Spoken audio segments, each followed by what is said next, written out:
Et je vais vous donner votre visite aujourd'hui. Donc, je vous demanderai vraiment de démontrer beaucoup de respect. Je vous ai vu dans le centre des visiteurs, vous semblez très respectueux et je sais que vous êtes assez vieux et assez mature pour démontrer le respect du site ici. Évidemment, c'est un site où est-ce qu'il y a des milliers de morts sur le sol. Le sol qu'on marche dessus aujourd'hui, en fait, c'est un cimetière. Donc, je crois que c'est bien de pouvoir se recueillir et se rappeler des hommes et des femmes qui se sont combattus ici.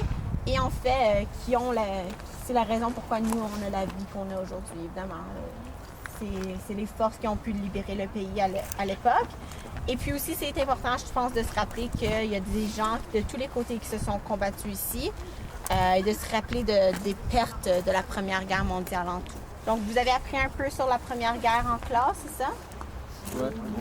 Un peu.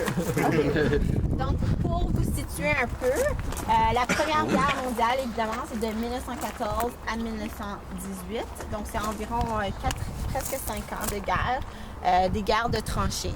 Donc, on va marcher dans les tranchées par après. Vous allez voir, en fait, c'était des lignes de front qui allaient de la Suisse jusqu'à la mer du Nord par la fin de 1914. Et on a quelques avances et de retraits dans les lignes de front pendant les 4 ans de guerre, mais vraiment, on parle de seulement des petits mouvements et des millions d'hommes qui ont perdu leur vie sur ces champs de bataille. Donc, c'est pour ça qu'on est ici, c'est pour un peu se rappeler de cela. Ici, c'est une bataille où est-ce que les Canadiens se sont combattus. Ça s'appelle la bataille de Vimy, qui en fait partie de la bataille d'Arras. Vous êtes allé aux carrières Wellington? Non. Ah, vous allez y aller, OK. Donc, vous allez apprendre un peu sur la bataille d'Arras. En fait, c'était un front britannique de 20 km et les Canadiens ici ont 7 km du front britannique. Est-ce que vous savez pourquoi nous, les Canadiens, on fait partie du front britannique? Non. Des idées? Ça appartient aux Anglais. Ouais, ben, rappelez-vous votre histoire. Ça remonte loin. Ouais, mais c'est ça. Donc, le Canada, en fait, c'était plus une colonie britannique, mais ce qu'on appelle un dominion.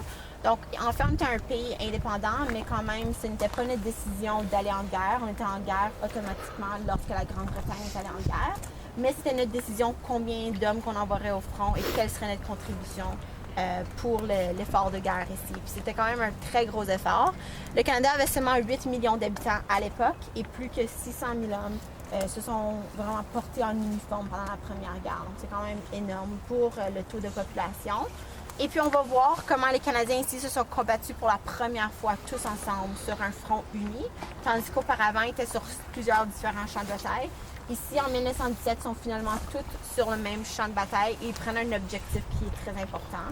Quand vous étiez au monument, vous avez vu comment que c'est haut, évidemment, c'est donc très, très stratégique pour la Première Guerre.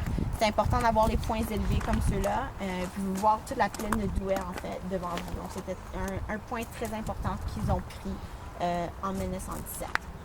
On va aller marcher, on va se rendre à l'entrée d'un souterrain, puis on va aller à l'intérieur des souterrains.